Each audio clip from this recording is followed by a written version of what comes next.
Hello friends, हम वापस आ चुके हैं आपको डराने के लिए एक और नई कहानी के साथ, जिसे सुनने के बाद आप लोग शायद थोड़ा डर जाएं। तो दोस्तों, कहानी को ध्यान से सुनते रहिए और उसके साथ साथ दोस्तों मेरे इस चैनल को सब्सक्राइब भी कीजिए ताकि मैं भी आगे बढ़ सकूं।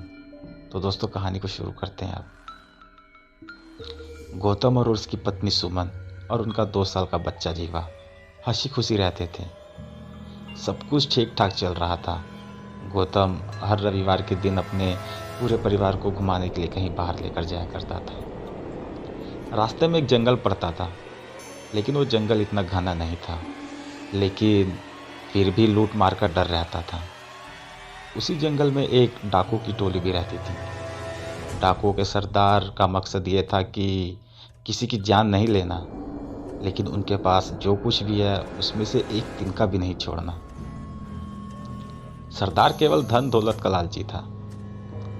सरदार सरदार पिछले कुछ सप्ताहों से मैं देख रहा हूँ कि एक गाड़ी में पूरा परिवार बैठकर हर रविवार को जंगल से गुजरता है। आप बोलो तो उसको रोका जाए, हम उनको रुकाएंगे नहीं।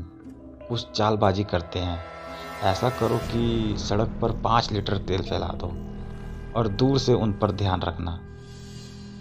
फिर जब अगले रविवार को गौतम और उसकी बीवी और बच्चा सभी घर लौट रहे थे, तभी तेल की वजह से गौतम की बाइक फिसल कर गिर गई।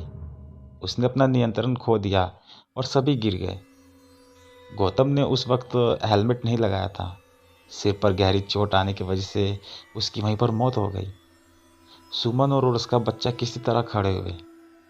सुमन ने होश संभाला और गौतम के पास पहुंची, लेकिन वह मर चुका था।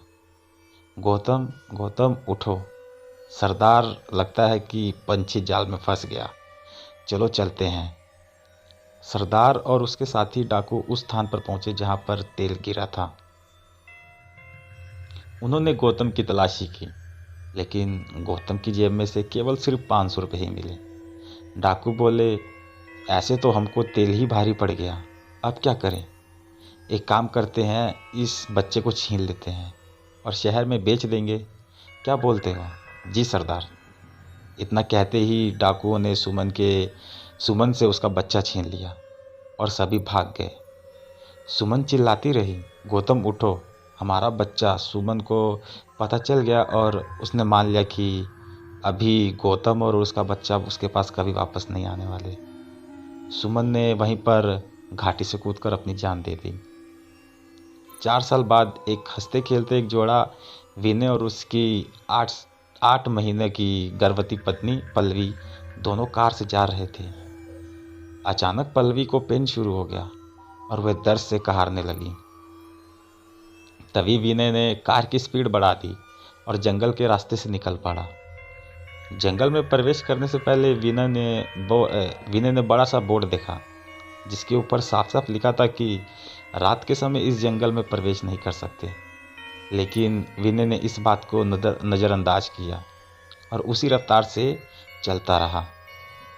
थोड़ी ही दूर पर उसकी गाड़ी का एक टायर फट गया।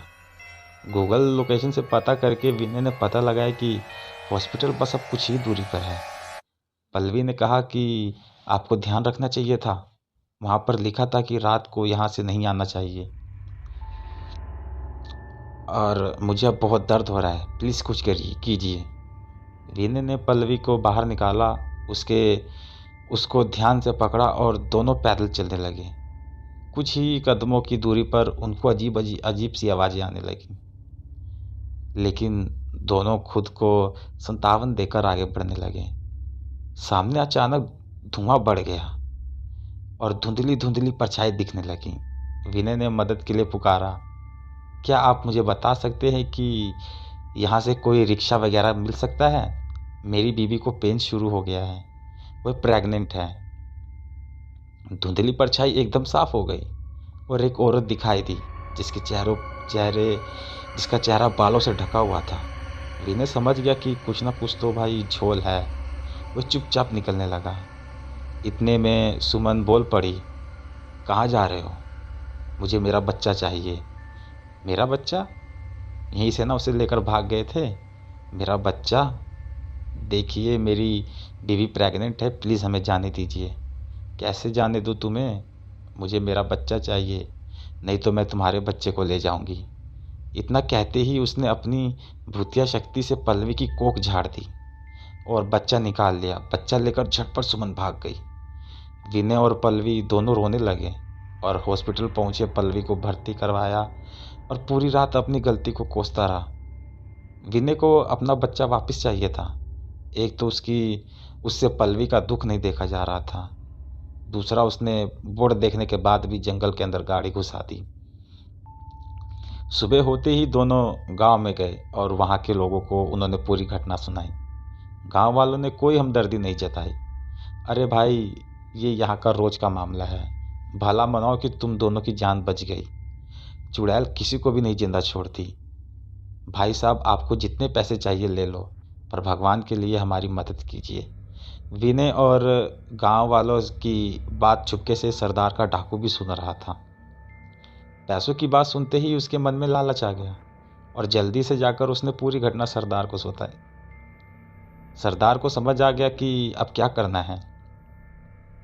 सरदार ने डाकू को इकट्ठा किया और बोला, तुम दोनों जाओ उसी शहरी बाबू के घर, उसको बोलो कि बच्चा दिला देंगे, और तुम तीनों जाओ उस बच्चे को ढूंढ कर लाओ जिसको हमने बेचा था। विनय ने उस डाकू को बच्चे के बदले पूरी संपत्ति देने को कहा। डाकू खुश हो गया। डाकू ने सुमन के बच्चे को पल्लवी के हाथ में पकड़ा दिया और उनके साथ साथ चलने लगा। सभी उसी जगह पर पहुंच गए जहां पर सुमन ने पल्लवी का बच्चा छीना। सरदार ने उस 7 साल के बच्चे को संभाल कर पेड़ के पीछे छुप गया। अब सुमन का बच्चा बोला, माँ माँ, मैं आ गया हूँ, तुम कहाँ हो?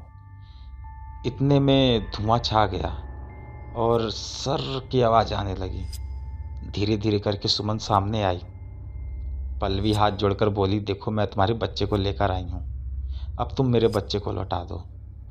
सुमन दूर से ही भयानक आवाज में रोने लगी, मेरा बच्चा, मेरा बच्चा। सुमन ने पल्लवी के बच्चे को लौटा दिया। अब पल्लवी अपने बच्चे को चूमने लगी, प्यार करने लगी।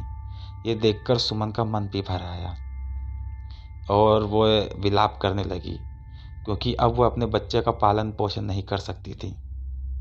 अब सुमन बहुत छटपटाने लगी, क्यों किया तुम लोगों ने मेरे साथ ऐसा? मेरे पति को क्यों मार डाला? मेरे बच्चे को क्यों छीन लिया? क्या बिगाड़ा था हम लोगों ने तुम्हारा? मेरा पूरा परिवार उजाड़ दिया।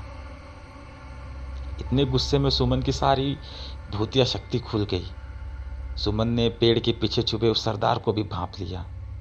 सुमन एक एक को बुरी तरह से अपनी शक्तियों से मारने लगी। इतना खौफनाक नज़ारा देखकर सुमन का बच्चा पल्लवी से लिपट गया। पल्लवी अब शांत हो चुकी थी। वह बस खड़े खड़े अपने बच्चे को देख रही थी। पल्लवी और विनय भी बहुत भावुक हो गए। पल्लवी ने कहा, तुम चिंता मत करो, तुम्हारे बेटे का आज से मैं ख्याल रखूंगी। तुम अब किसी को नुकसान मत पहुंचाना, और अगर तुम्हारा उद्देश्य पूरा हो गया हो तो तुम इस संसार से हमेशा के लिए मुक्त हो जाओ। इतना कहने के बाद सुमन धीरे धीरे ओझल हो जाती है। सभी उसको बाय बाय करते हैं। तो दोस्तों, कहानी को अब यहीं पर ख़त्म करते हैं। प्लीज़ मुझे कमेंट कर बताना कहानी आप लोगों को कैसी लगी। वीडियो अगर अच्छी लगे तो वीडियो को लाइक करें और चैनल को सब्सक्राइब करें। Thank you.